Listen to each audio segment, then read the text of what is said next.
I feel good. I feel fine. I think the high is already passed, or maybe it didn't even come.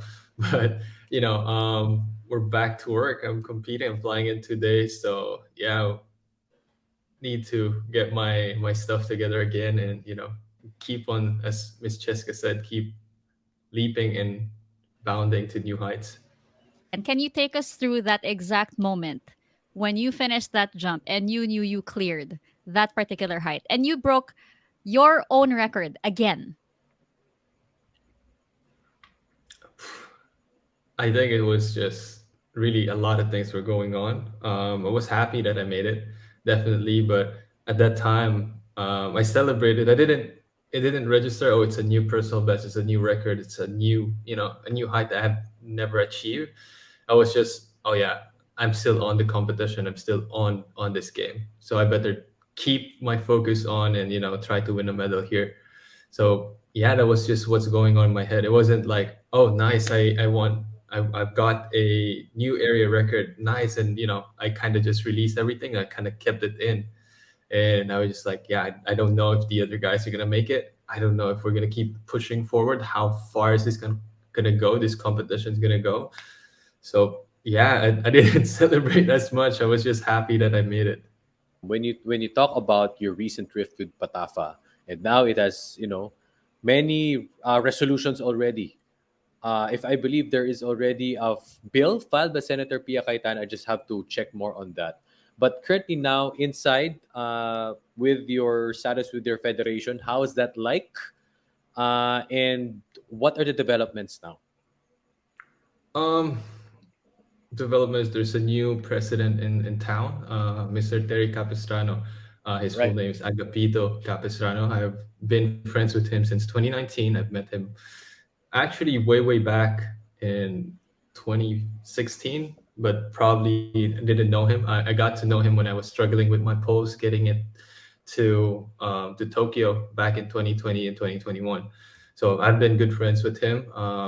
Yeah, I hope that things that are not ironed out be ironed out. I mean, I'm still out of the team. I'm still, for some reason, out of the national team for I don't know why, but it would be nice if I'll be back.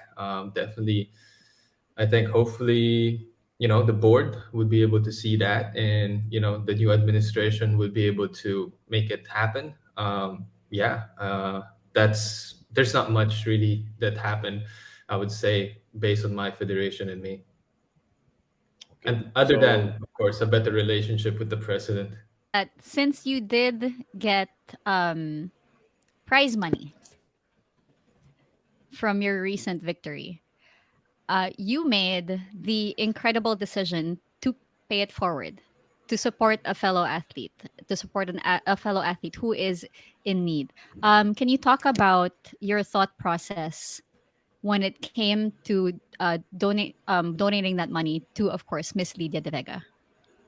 you know it's she's just not a certain athlete in my perspective. There's not going to be an EJ Obiena, Eric Cray, all of these legends in track without Lydia De Vega. There might not even be Patafa without Lydia De Vega. There might not even be athletics in the Philippines without Lydia De Vega. So it's just a way for me to give back to her. That's one thing. But most importantly, I saw it as she needed it more than me. Yeah, I'm struggling with training, but yeah, my coach is here, my physio is here. I can do what I need to do. I'll I'll make ends meet. But she needs this. This is life or death. This is health. This is definitely much bigger than just sport itself. So it's not a very, how do you say, it's not a very difficult decision to make, especially when you didn't know that the money's coming in. And I'm just like, well, Jim, there's money coming in.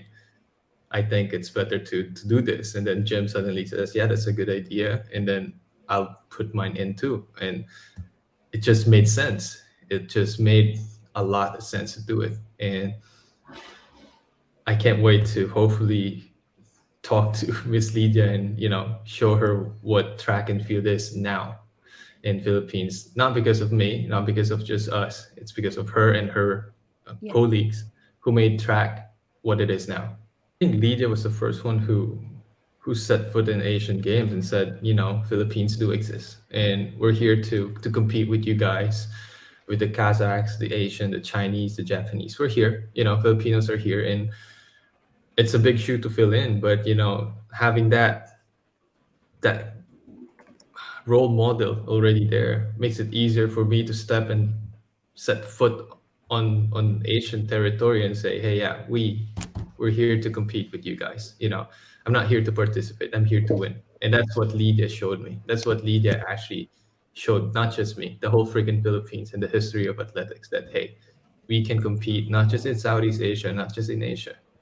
We're here to compete, you know, not just compete. We're here to win. So I think that's her, probably one of the biggest thing that she was able to show me, and again, not just me, but the whole generation of track and field athletes. What needs to be done to continue this cycle of world-class athletes, to continue, to continue inspiring more children to go out there and get into sports? Accessibility. I wouldn't even say continue. I think we need to be better. We need to keep improving because the rest of the countries around us are improving at a very fast rate. Right now in the World Under 20 Championship, two of the fastest guy in the 100 meters are not coming from America or Jamaica. They're coming from Southeast Asia. They're Malaysian and Thai. So, in my opinion, for us to be able to continue our dominance in Southeast Asia and Asia, we need to keep making these sport accessible to kids, accessible as much as accessible to a basketball court right around the That's true. corner. You know, and that's how you're gonna find the new Lidia de Vega, the new Elma Muros, and the new hopefully EJ Obienas of the future. And yeah, even Hidden Diaz, you know, that's how you're gonna find it. And I don't think there's gonna be a blueprint making a next Hidden Diaz. But then if you have 5 or 10 next in line, one of those or two of those are probably gonna be next in line. You know what I mean? It's Yeah. the more the merrier. So the only option for you to get that, in my humble opinion, would be to have accessibility to these facilities, to these opportunities to compete and train and do all of these things.